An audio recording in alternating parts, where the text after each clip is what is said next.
Dentro dessa linha exatamente do que nós estávamos falar, essa preocupação com temas que aparentemente são tão não jurídicos como a felicidade assusta um pouco algumas pessoas e leva-se a pensar em algo de pouca praticidade ou não científico.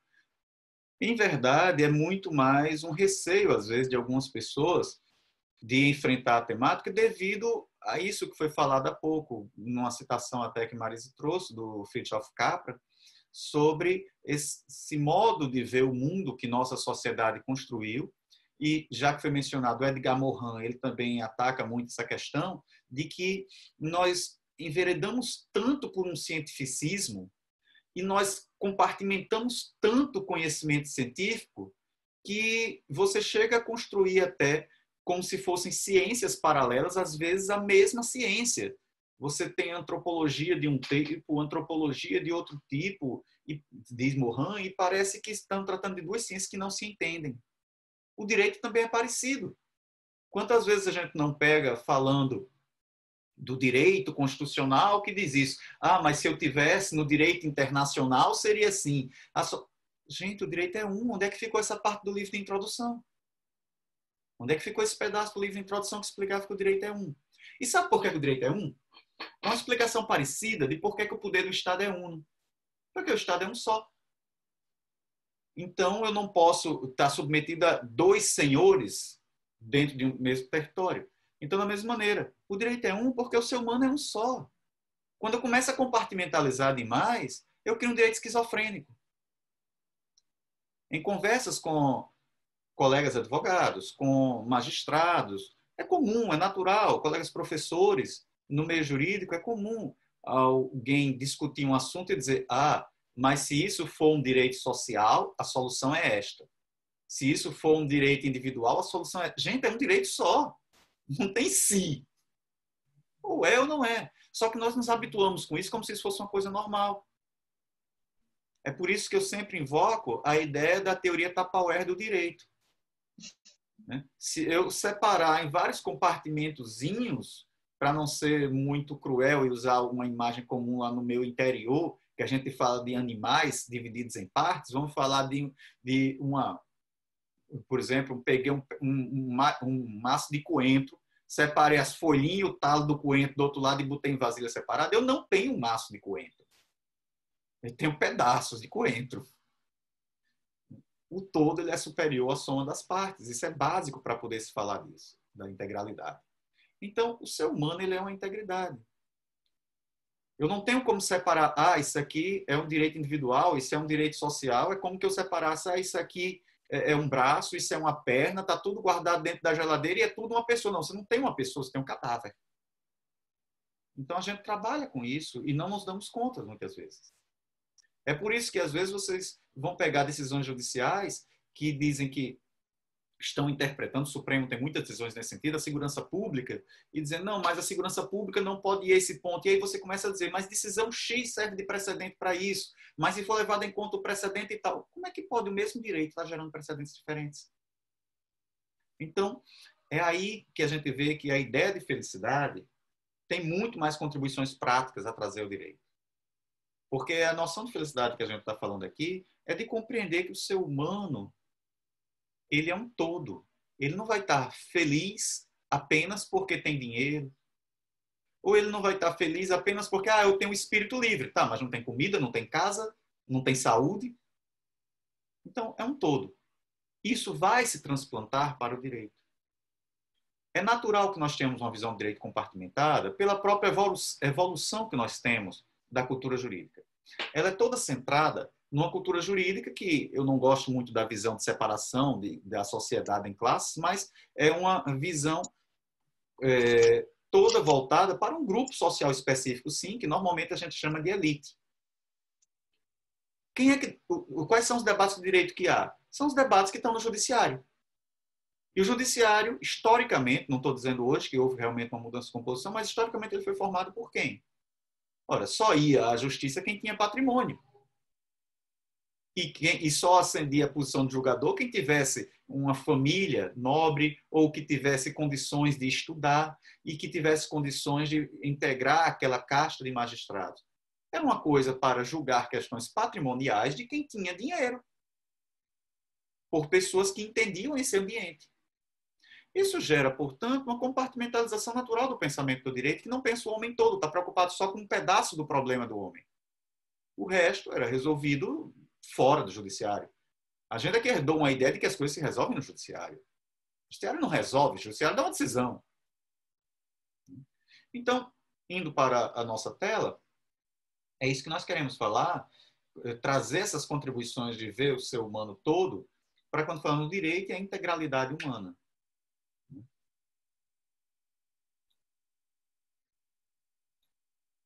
Então, como o nosso tempo é curto, para valorizá-lo, eu vou compartilhar com vocês quais são os conceitos básicos, então, que a base Felicidade e Cidadania vai trabalhar dentro da temática do direito.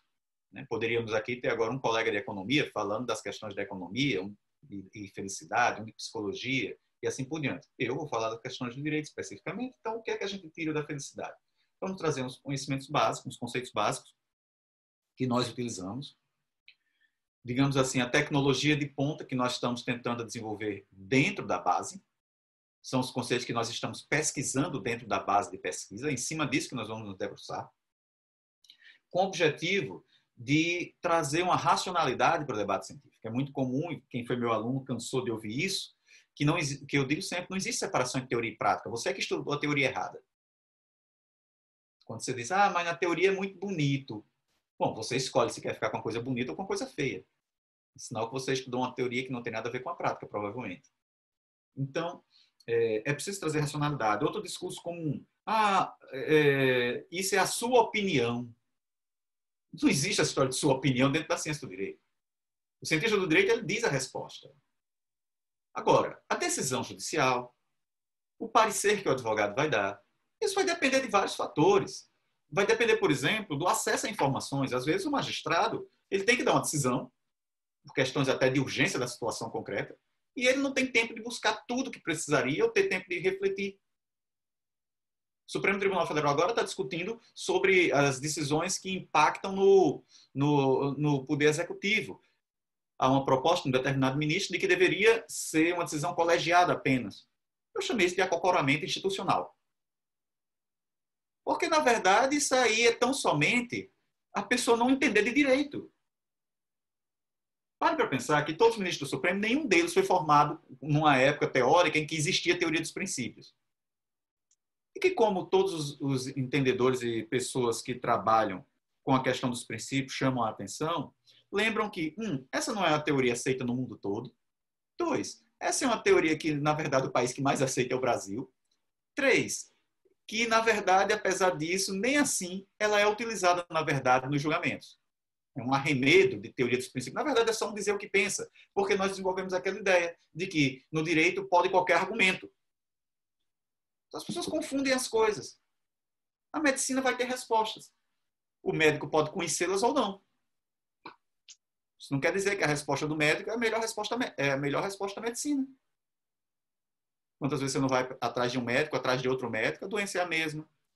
Provavelmente a resposta é a mesma. Algumas vezes a pessoa só descobre qual é o tratamento adequado já muito tarde, às vezes descobre a tempo. É a mesma coisa no direito. Então, eu não trabalho com essa história de que existe opinião para A, para B ou para C. Não, na minha prática cotidiana eu vou escolher. Mas o direito, se eu for cientista, eu vou olhar e vou saber o que é o certo. Eu posso dizer isso ao cliente ou não. Eu posso dizer isso ao meu assessorado ou não. Eu posso esconder isso debaixo da mesa ou não. Mas dizer que o direito diz qualquer coisa, não, aí eu estou querendo vender meu peixe. Aí são outros 500. Então, é preciso que uma teoria, para oferecer segurança à sociedade, ela seja coerente. E ela tenha humildade científica. A humildade científica é pesquisar e saber que mesmo nas contribuições mais singelas pode ter a resposta. Então, quando eu olho para a felicidade, quando eu olho para a felicidade, isso não é uma coisa, pode ser qualquer coisa. Se eu chegar a você e perguntar que o índice de felicidade interna bruta vai cair se eu diminuir o acesso da população a meios de divulgação da cultura, vai cair. Isso não é achismo. Não tem espaço para pensar que isso é achismo. E assim por diante. Ah, mas vai haver situação de dúvida. Meu amigo, existe situação de dúvida até na física, quando discuto qual é a matéria negra, se o universo está se expandindo ou se está se encolhendo. Então, nós não temos motivo para agirmos como cachorros vira-latas, né? Porque na matemática, porque na física. Não. O direito tem todas as razões para ter posturas certas. Ah, mas e as situações imprevistas? Situação imprevista? Se eu chegasse dentro de uma aglomeração, nos tempos em que isso era possível, chegasse com uma granada e explodisse, ele perguntasse se isso era uma coisa justa ou injusta, eu ia dizer, é injusta. Tá, é uma coisa imprevista e é injusta. Não tem problema, a gente descobre o que é, se é justo ou injusto. A questão principal é que a finalidade do direito é eliminar os conflitos em sociedade para promover a paz social e o progresso da sociedade. Mas não é isso que acontece. Onde danados é que vocês estudaram um curso que ajudava a eliminar conflitos na sociedade? A gente estuda para dizer quem é que tem direito, quem não tem direito. É tão engraçado, a gente trata o direito como se fosse um produto, uma coisa. É como se eu pudesse chegar assim e dizer, ei, eu estou fazendo 3 direitos por R$10, quer? Tem direito ou não tenho direito, não é uma coisa assim para eu ficar brigando, não. É só você imaginar uma coisa máxima na sociedade para o desenvolvimento. Rebeca pergunta se pode ser aceita. Eu não sei se a gente aceita ela. Então, a questão é que a conflituosidade ela é estimulada pela norma jurídica. Um casal é o exemplo maior que nós vamos ter na sociedade do que é desenvolvimento, do que é felicidade. Porque é que se instituiu e se busca e se briga. Por exemplo, a DPF 132, que foi mencionada agora há pouco, que é o Supremo Tribunal Federal, falando do direito à busca da felicidade. Essa DPF 132 é em que caso? União entre pessoas do mesmo sexo. Ou seja, a união entre pessoas do mesmo sexo ou do outro sexo é tido como um caminho de busca de felicidade. Vai dizer isso numa audiência de divórcio? Briga-se até pelo parafuso da tampa da panela. E o advogado ainda diz, não se preocupe, vai ser tudo seu, vou arrancar tudo dele ou dela. Isso não é estimular a paz. Isso é exatamente a subversão do mecanismo maior da felicidade. Mas a gente é treinado para isso, para mostrar que é bom. Hoje em dia, graças a Deus, até mudou. Mas quando eu me formei, se eu chegasse para alguém e dissesse que eu ia tentar fazer um acordo, negociar, o camarada ia dizer, esse é um advogado muito frouxo. Advogado bom é aquele advogado que vai lá, que briga, que bate, que reclama. Nós somos treinados para isso. E é preciso dizer, que é João Paulo II, é uma questão que vai além do aspecto econômico, que vai além do aspecto social, é uma questão ético-cultural. É o modo como a nossa sociedade é construída. Eu só vou conseguir mudar alguma coisa na sociedade quando eu mudar a formação das pessoas.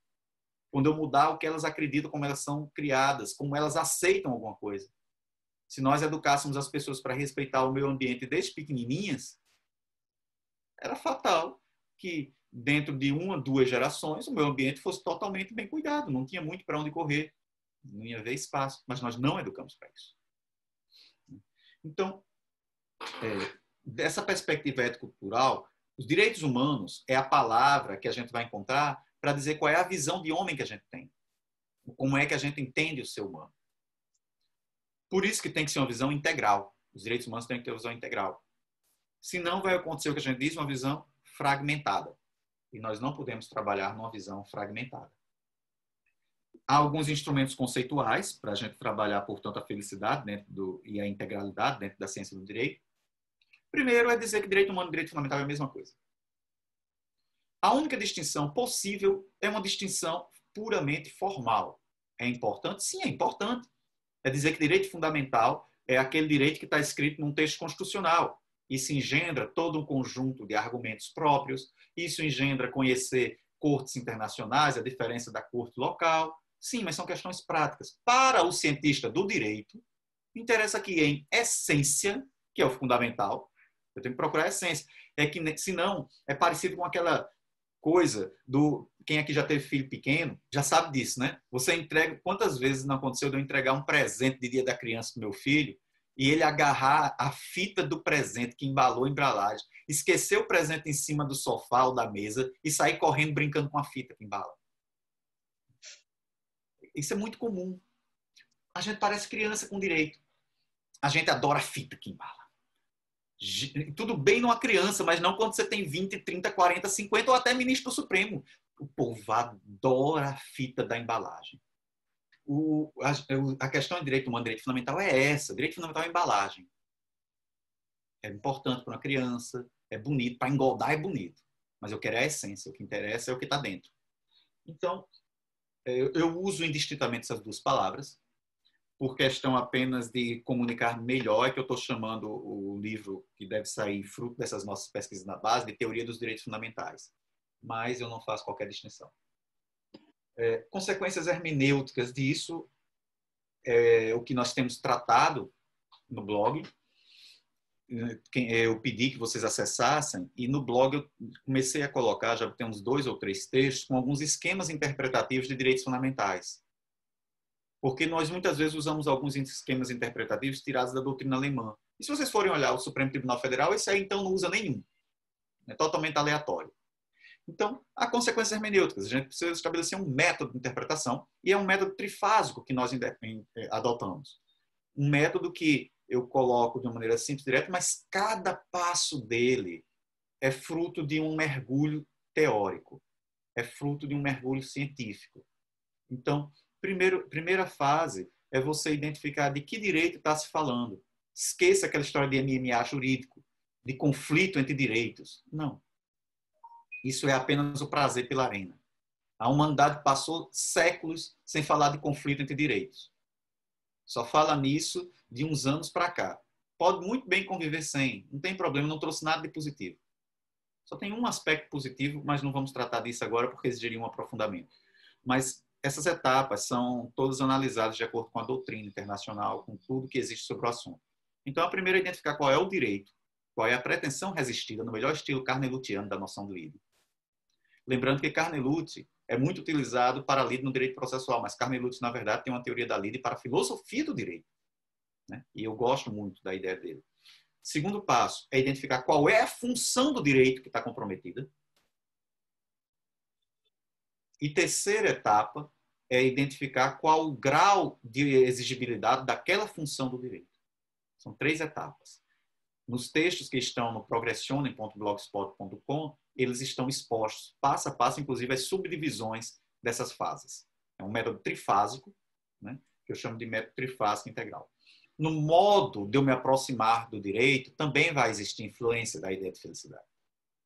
Eu não me aproximo com o direito, portanto, vendo no direito um conflito. Nós nos habituamos a ver no direito um conflito. A gente pensa logo qual é a briga, qual é a lide, quem é que quer o quê, o direito que está pedindo. Não. Eu tenho que ver no direito, na verdade, uma perspectiva, uma oportunidade de progresso, de avanço social. Quando a gente estuda a teoria da negociação, principalmente o famoso método de Harvard da teoria da negociação, a gente aprende o quê? Que não existe ganha e perde. Que a essência de resolver um conflito é fazer os dois ganharem. Os dois ganham, não existe perda. Eu apenas vou direcionar, porque o conflito é quando as pessoas não conseguem ver outros caminhos e só olham a rota de colisão. Quantas vezes a gente... Pois é. Quantas vezes num filme eu não vejo 2 barcos indo colidir e alguém, puxa esse para a direita, puxa o outro para a esquerda. Se você tem negociadores habilidosos, os 2 desviam, eles não colidem e os 2 vão procurar caminhos mais fáceis para chegar aos seus objetivos. Eu preciso olhar o direito com esse olhar. Eu preciso olhar o direito com essa visão de que eu tenho um crescimento a fazer ali. E eu já vou falar de como isso acontece em termos práticos.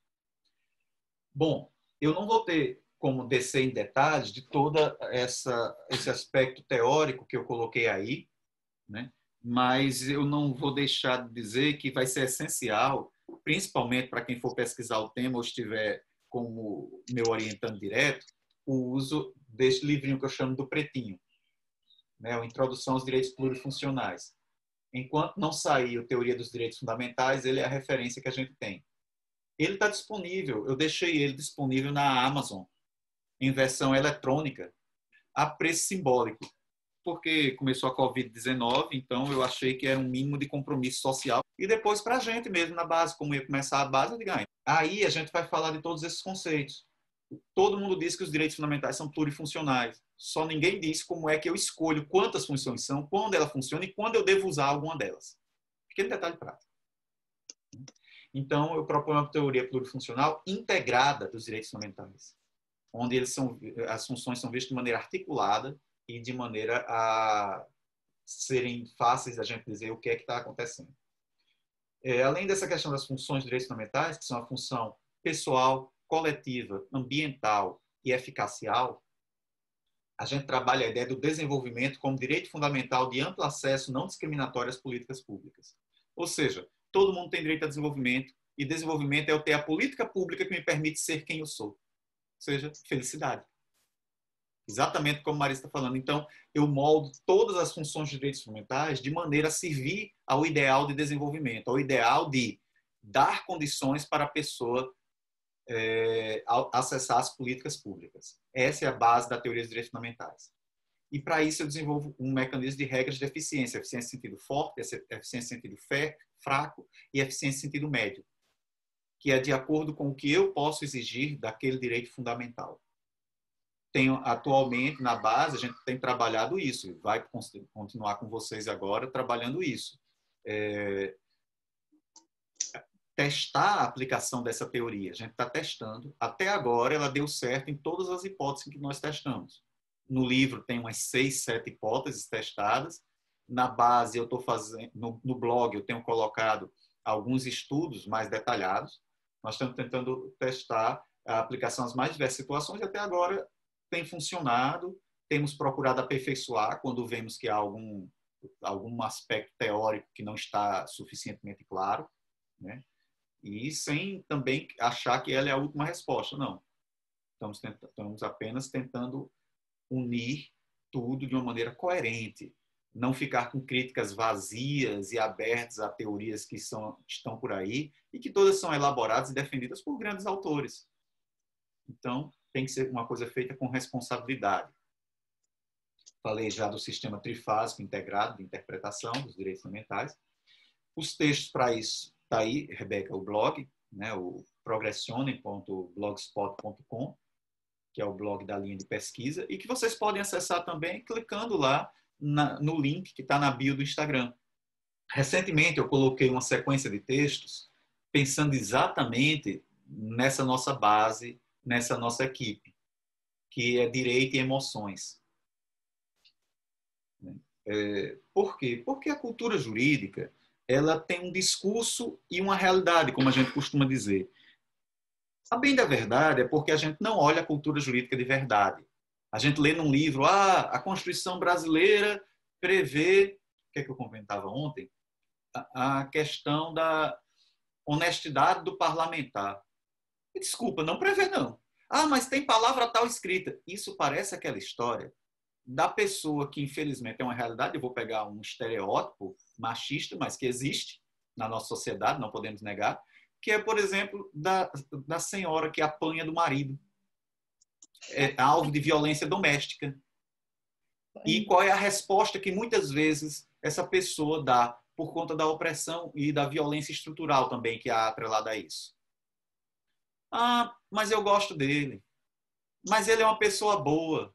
Mas ele dá o que os filhos precisam, paga a escola dos meninos. Mas coloca comida. Gente, olha a realidade.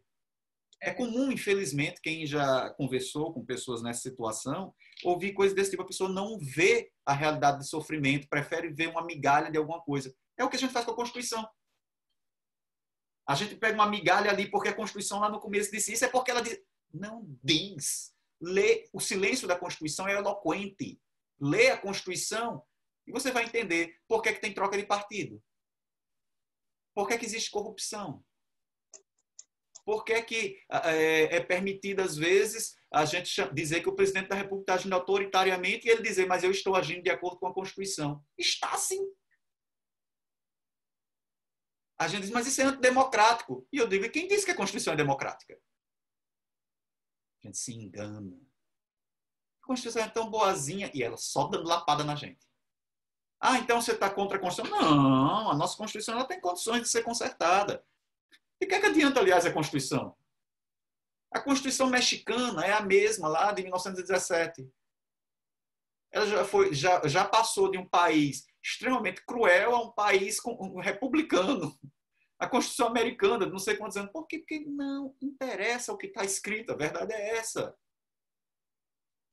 Tá certo? Interessa o modo como você lê o que está escrito. Então, interessa mudar a mente, mudar a cultura da leitura.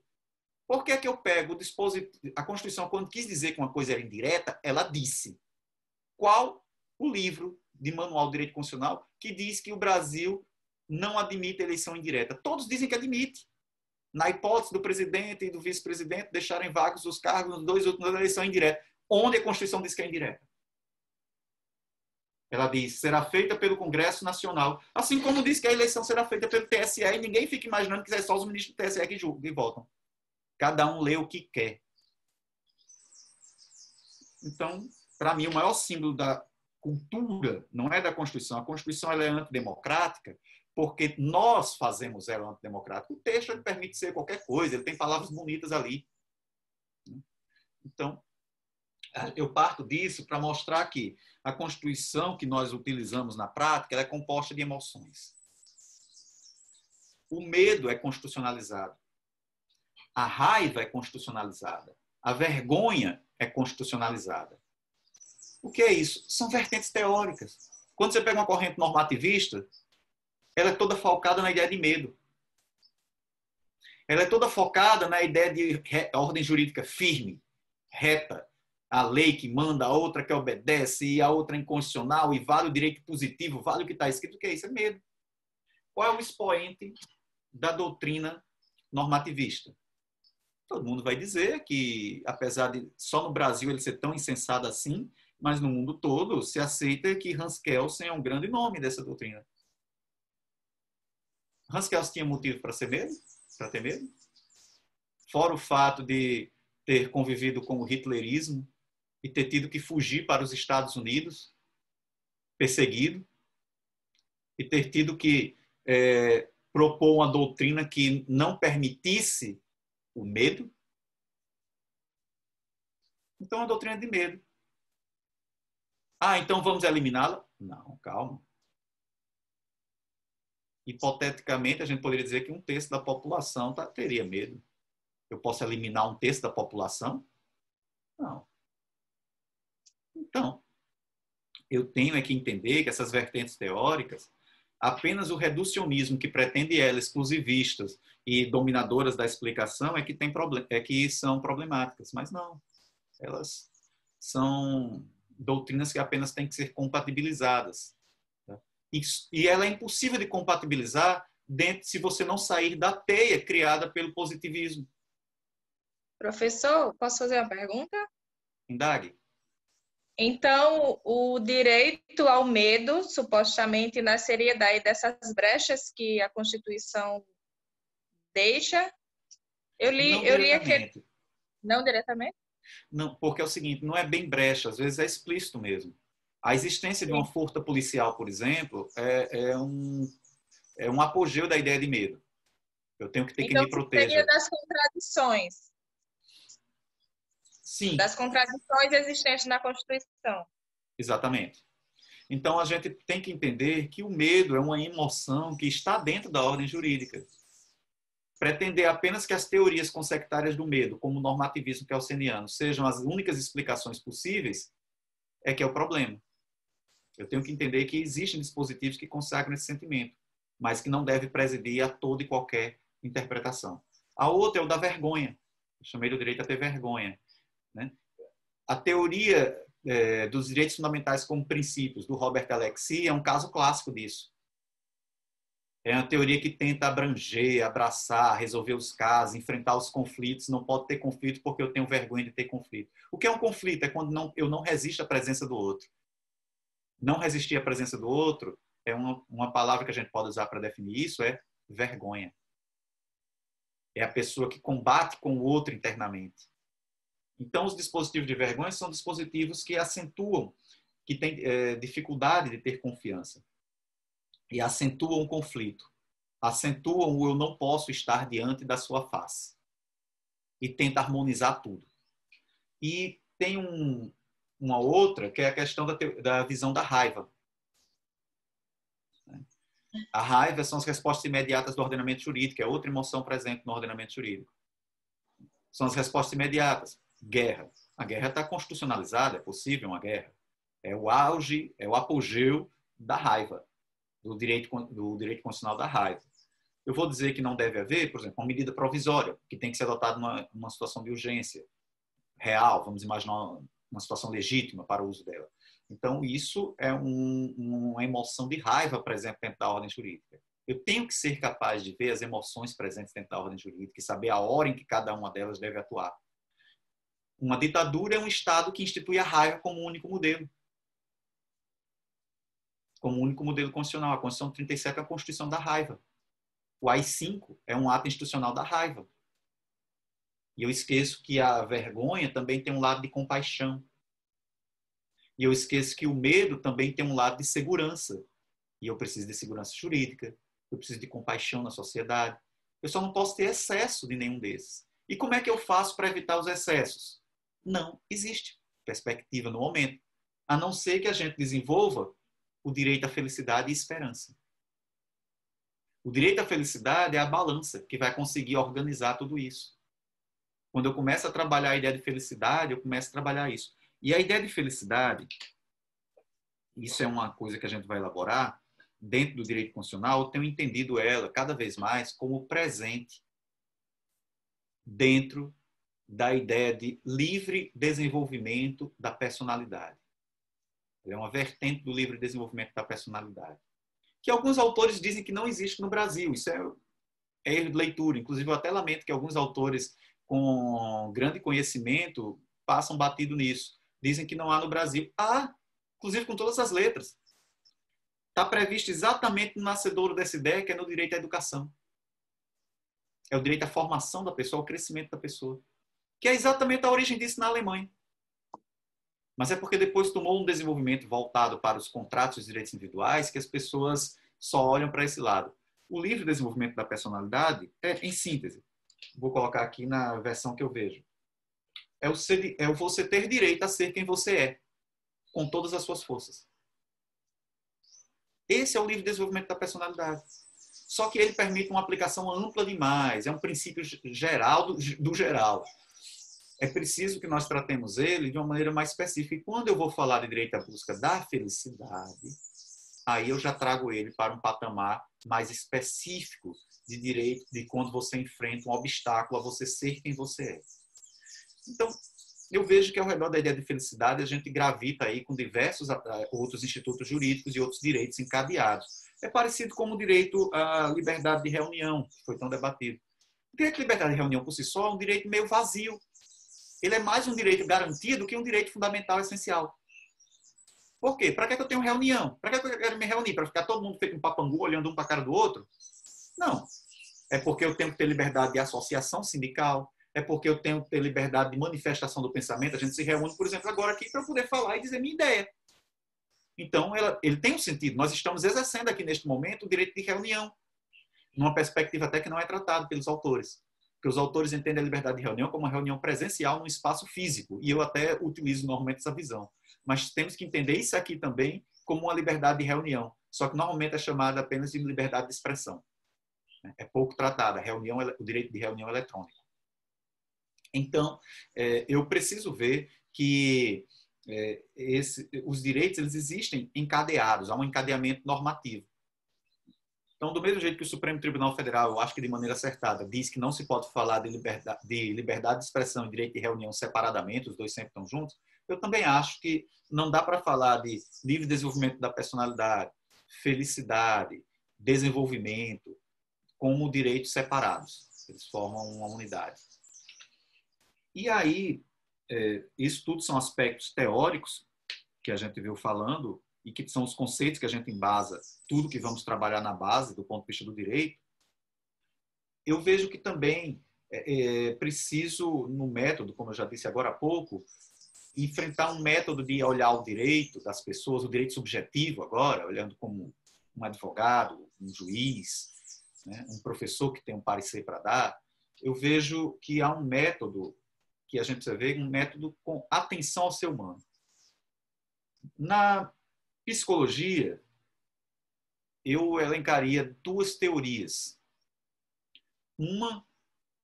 Todas duas humanistas, de certa maneira. Uma do Carl Rogers, que traz a ideia da atenção psicológica centrada na pessoa, e outra do Cláudio Naranjo, quando fala da teoria dos eneatipos, da psicologia dos eneatipos. Os dois chamam e o Cláudio Naranjo com influências profundas da Gestalt, né? Ele era amigo do Fritz Perls. Então, eu vejo que o direito está atrasado na compreensão da dimensão do ser humano. 3 ciências são irmãs. A gente sabe que as ciências afins do direito é a sociologia, a filosofia, a lógica, mas eu diria que as ciências irmãs são a psicologia, o direito e a economia.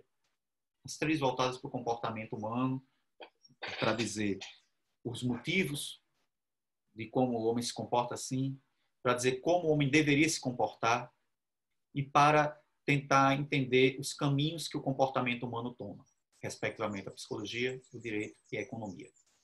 Então, eu vejo como, da mesma maneira, nós podemos aprender muita coisa com a economia. A economia já, claro que há críticas na medida em que são 2 ciências diferentes. Então, aquilo que não se encaixa é o que a gente vai chamar de crítica. Mas há coisas para aceitar.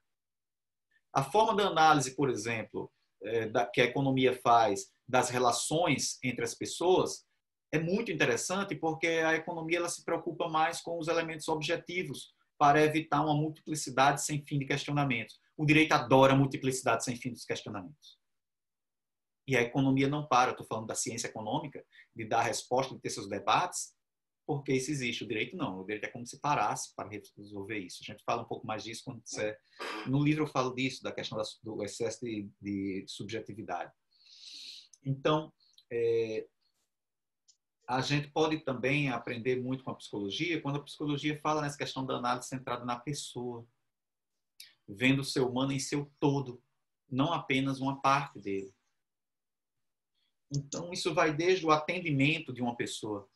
A gente pode chamar de análise jurídica, atendimento jurídico, atenção jurídica centrada na pessoa, ou pode chamar apenas de uma análise jurídica integral. Você olhar o ser humano e nele procurar ver todo o complexo de problemas que ele enfrenta.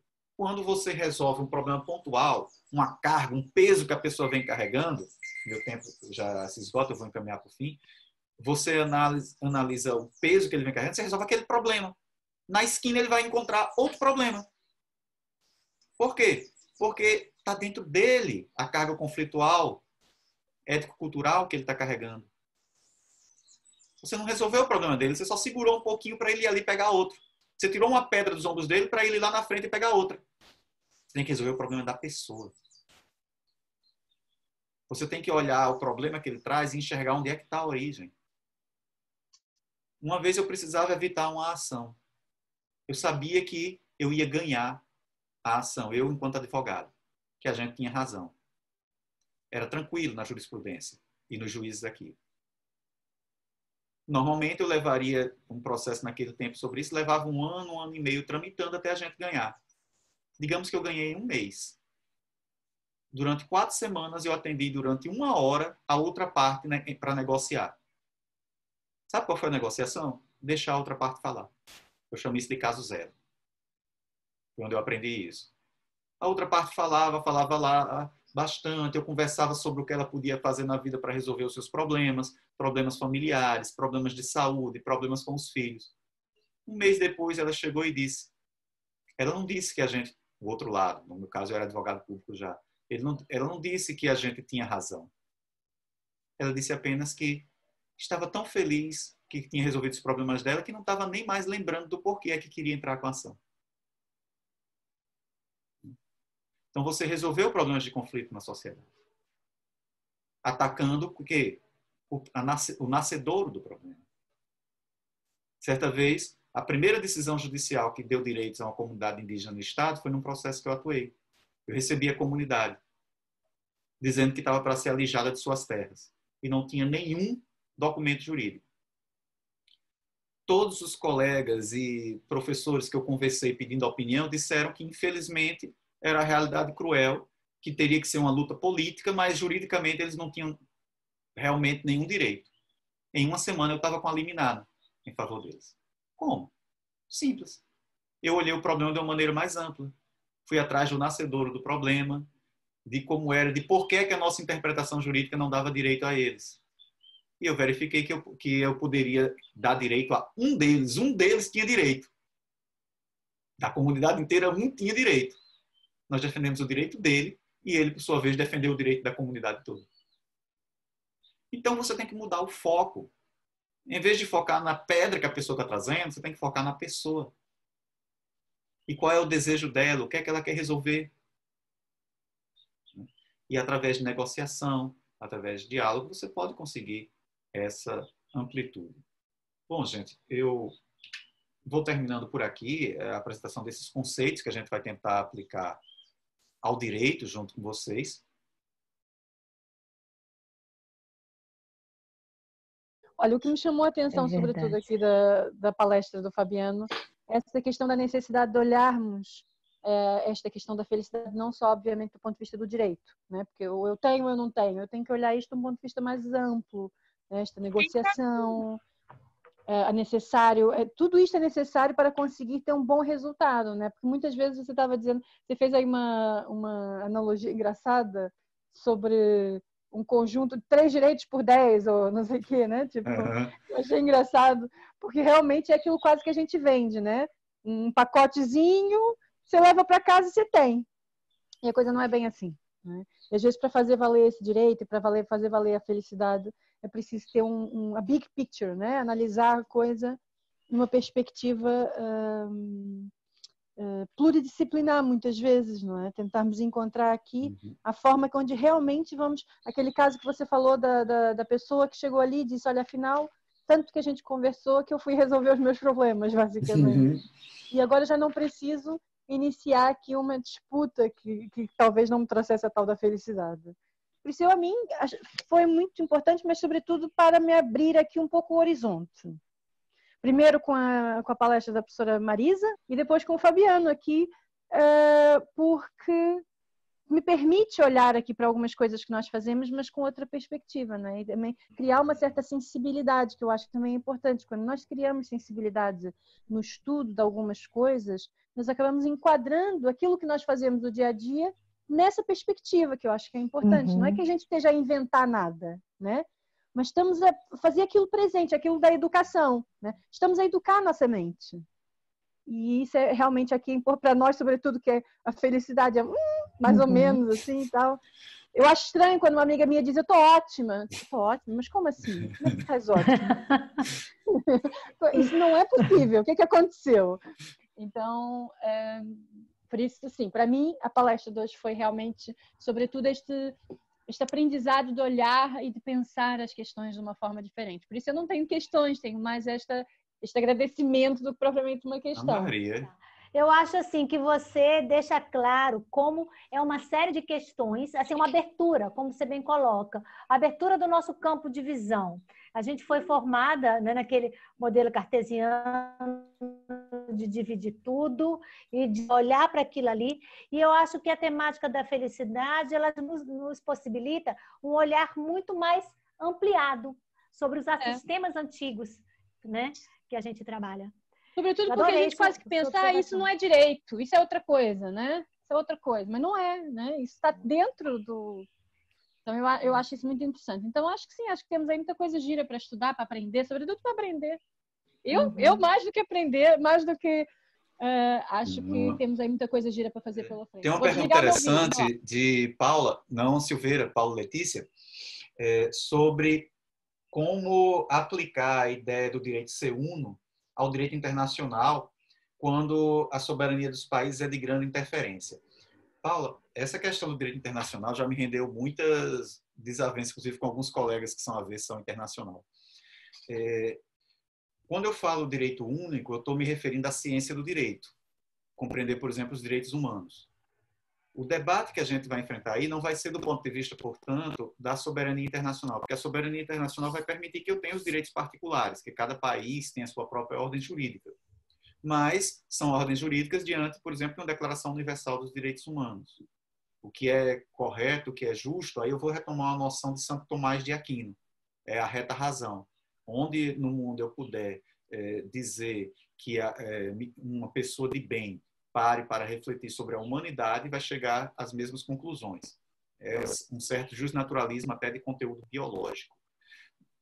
Mas quando a gente vê as soberanias, a gente está falando mais do ponto de vista do relacionamento político entre os países, que podem ou não adotar essa reta razão. Uma crítica a esse pensamento que eu disse agora está dentro de uma concepção que é aquela que diz, nas sociedades que admitem como algo natural e normal fazer, por exemplo, mutilação genital, eu posso chegar a impor essa noção de direitos humanos? É uma questão de moralidade democrática, né? Essa noção de direitos humanos está dentro de um conceito que é puramente ocidental, de moralidade democrática. Como é que eu imponho isso à China e a tantos outros locais, tantas outras culturas diversificadas? Então, o que eu vejo é que eu confio nessa ideia de direito, eu sou adepto dessa moralidade democrática. Agora, eu acredito que o diálogo é fundamental. Boaventura de Sousa Santos tem um texto maravilhoso sobre a multiculturalidade do direito, onde ele fala que, em verdade, é quase impossível eu conseguir eu acho que ele está certo, uma imposição de um modo de entender os direitos. Porém, eu posso conseguir a imposição de um diálogo. E o diálogo, fatalmente, quando é centrado em bases racionais, leva à predominância de certos valores, de certas ideias. E o Boaventura, nesse texto, vocês devem encontrar ele com facilidade na internet, ele fala exatamente dos requisitos que ele considera essenciais para se alcançar esse diálogo. Como, por exemplo, ele diz que é o mais difícil, as nações entenderem que sua visão de direito não é a visão certa. Eu tenho que ir para o diálogo aceitando um pedaço, pelo menos, da visão do outro. Então, a partir daí, eu poderia falar nesse conceito mais amplo. O direito continua sendo uno, eu não tenho como separar. O direito é o direito. Eu não tenho como separar direito internacional de um direito de um país, a não ser enquanto ordem positiva. Enquanto ordem positiva, pode ser até uma constituição ditatorial, pode ser uma constituição totalitária, né, que eu não vou chamar de direito, eu vou chamar de leis daquele país. O direito continua existindo. Se de repente nós tivéssemos um golpe no Brasil que suspendesse a Constituição, os direitos humanos iam continuar existindo. Meus direitos enquanto uma pessoa a acessar um tribunal, meus direitos a ser ouvido antes de ser condenado, isso é uma coisa que vem desde Édipo Rei, né, de Sófocles, quando ele diz, quando Tiresias diz, não me julgues antes de me teres ouvido. Então isso é uma coisa muito inata ao ser humano. Vocês dois falando e tentando fazer uma ligação do que um estava falando, do que o outro estava falando, e eu achei que foi interessante perceber que a professora Marise, quando foi falar da felicidade, aí falou que tem o papel, tipo assim, eu vou colocar como eu entendi, mas foi com outras palavras que ela colocou, mas um papel individual, né, eu com o outro e eu com o meio ambiente. E aí eu fiz a ligação disso com a questão do direito à felicidade de uma forma integrada que o professor Fabiano colocou, e essas coisas de eu com outro, seriam funções do direito à felicidade. Cada um desses, né, seriam olhados não só a parte, felicidade eu comigo mesmo, que seria uma felicidade individual, enfim, mas sim olhar o todo, a felicidade de uma forma com várias funções. E aí seria o diálogo dessas duas coisas. Eu ia falar outra coisa também, mas acabei esquecendo, mas basicamente era nesse sentido. Cíntia, nota só uma coisa, eu vou falar de pontos de contato, bem ligeirinho. Entre o que o Marisa falou, o que eu falei. Pode notar que eu com a natureza, eu com os outros, eu comigo, corresponde às 3 primeiras funções que eu coloco em direitos fundamentais. A função pessoal, a função coletiva e a função ambiental. Né? E outra coisa... Isso casa... deixa eu só concluir, professor, que eu lembrei agora que eu ia falar. Isso casa, inclusive, com a questão do o meu papel na sociedade, porque aí levar em conta a integralidade dessa questão da felicidade, né? Uhum. E veja quando Marise fala na felicidade como criar condições. Aí chega a outra função, a 4ª função que eu coloco, que é a função desenvolvimentista, que é a função de criar condições para as outras funções existirem. Isso. Falei só para deixar clara conexão entre as disposições. Só complementar que esse rompimento dessa fragmentação, que você compreendeu bem, Cíntia, vem dar uma resposta àquelas divisões. Se lembra que eu estou partindo lá de Otto Scharmer, que coloca que existem grandes divisões na sociedade que podem ser resumidas. A divisão ecológica, a divisão social e a natureza. E aí, lá no final, eu trago a necessidade de romper essas cisões, né? Romper essa fragmentação. Então, e aí, Fabiano levou especificamente para a área do direito. Bem legal a sua fala, porque consegue fazer as conexões. O nosso debate vai girar em torno dessa questão da cidadania. Vai ser em um outro momento? Na verdade, é porque quando a gente aprofunda especificamente o lado das funções de direitos fundamentais, a função do desenvolvimento, está em xeque exatamente a participação das pessoas como essencial para a própria existência dos direitos fundamentais. A questão do diálogo, do debate, não existe se eu não tiver voz ativa na sociedade. Como é que eu vou negociar um direito, vamos dizer assim, numa posição mais ampla, se eu não compreender que um direito fundamental ele só existe na medida em que ele significa uma capacidade de expressão da pessoa. Todo direito fundamental, ele é uma capacidade de expressão da pessoa. Mesmo aqueles que têm menos função, que são menos pensados normalmente como algo puramente pessoal.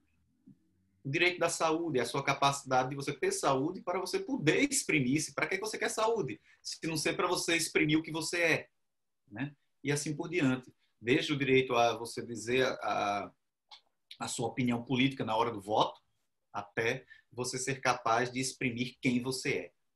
E aí é onde entra normalmente o que a doutrina costuma chamar de direitos sociais.